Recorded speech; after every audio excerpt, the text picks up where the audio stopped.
Dear viewers, today we are going to see the phasor measurement unit, PMU based fault analysis, something that is how the PMU which can be used to analyze the fault. So this video is the primary preliminary step for fault analysis by using the PMU. Further subsequent steps are available that will be displayed in part 1, 2, 3 and subsequent videos. This is the first step, right? So this is the generating unit generation. So this is the entire setup is a power system transmission network. So this is bus 1. Next, this is a transmission line 1. Again bus 2, transmission line 2, bus 3, transmission line 3, bus 4 and line 1. Which means this is load 1. Here I am also going to bus 2, which may be going to split that and then form the bus 4.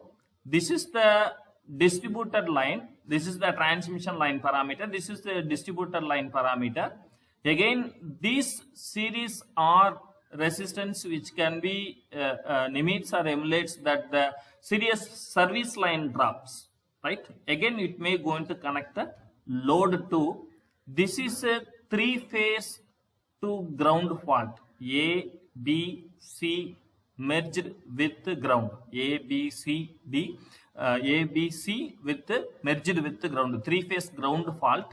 And the time sequence I am also going to create. Here I am also created the time sequence. Now I am going to open the one by one block. This is the 400 volt face to face RMS 50 Hz frequency 100 kilowatt system I am also going to use. This is normal three phase bus measurement. Again 50 Hz frequency, that is the 25 kilometer length. Similarly T1, T2, T3. This is the distribution system. Again 50 Hz. The length of the system we are going to assume that is 25 kilometers. Again similarly, that is generating unit 2 we are going to be assumed here. Again this is the load for 125 kilowatt. Again I am also going to connect some load, that is the 75 kilowatt. So 100 plus 100, 200 I am also aimed to create the total load. So this is the fault of the system. Phase A, phase B and phase C along with the ground is connected. The fault which can be the fault resistance during the on time 0.001 and the ground resistance is 0.01, right? So this is that the fault time period which I am going to create, that is the point, that is 1 to 1.8, which means the 4 cycles we are going to be created. So this is that the cycle. Again this is the end of cycle, that is the 2.5 20 milliseconds 20 milliseconds. Again the 2.5 cycles the fault which may be occur, right? So during that time we are going to how the PMU which can be response for our the system. So that's already I am also running these simulations. So now we are going to see that is run the simulation. This is the simulation which may be going to run, right? Okay, during the running time, this is the simulation which can be running, which it may take some time. So here that is the 2 step of simulations already I have done. So the fault is created in the one that is the bus number 5, apart from that 5 and then created. Please see, this is the one is the voltage, one is that the current. This is the peak overshoot which may be going to create for here, that is the phasor analysis value which can be reaches the immediately that is it may be going to arise. So this is that the fault already we are going to taken. This is that the 1 second the fault is created. So immediately, what is the magnitude of that the current, which may be normally 25 amps, it may be going to do that the 50 amps. So it will take some long time. See, this is the phasor angle which can be lead from this. That is that the, what is the angle which can be deviation for 15 degree from its original position. So it is completely it is a completely deviated that the that when the fault is occur immediately rises. Please see. So the simultaneously the different buses. So the simulation is running on. So in the meantime, we are going to see with the help of the pen, right? The simulation is running. Please see.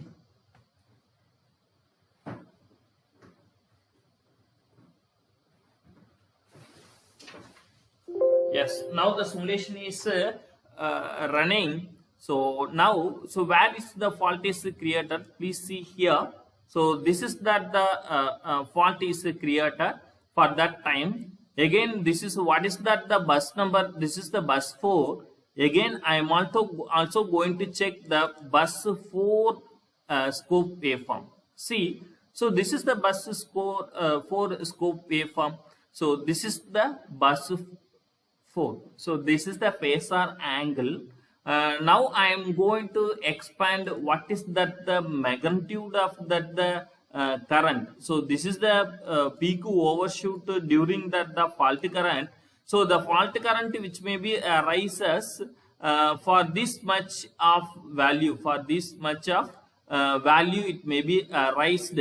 So during that time, please see what is this? This is a 0.05, which means that is 2.02, 0.02. That is the different. That is the 1 plus 1. That is again 0.01, which is a 2.5 cycles. It may be going to take enough that. But here, that is the maximum degree. What is that? Nearly at most 50 degree. That is 50 degree. That angle which can be deviated at the time of 1 to that is a point. That is this is the time period. Please see. So this is that the what is that the time period? Again we have going to 0.01. It will be a great time period. It may be going to in 80 degree. So 0.01 and then that 90 degree within the cycle. So this may take that so before reaching on its the peak value, which means the normal value is 125 amps. Please see that is around 125 amps. But it may be going to see the angle which may be in a normal 35, double that the phase angle. So for this way we are going to identify the fault. Similarly, suppose this is the bus 3. Again you have going to provide the backup protection for the bus 3 for the bus 4. So again we are going to see. So how we can going to see the system? Please wait, and then now I am going to expand the system. Please see. So that is the overshoot current which may be occur. So normally that is the power flow. Here the power flow is reversal. Please see. So this is the positive. Please see my that is that the waveform, and I am also going to zoom in that the further. It may be, I think, useful to you. So this is in the positive, but it may be going to cross us and then going to that the maximum value.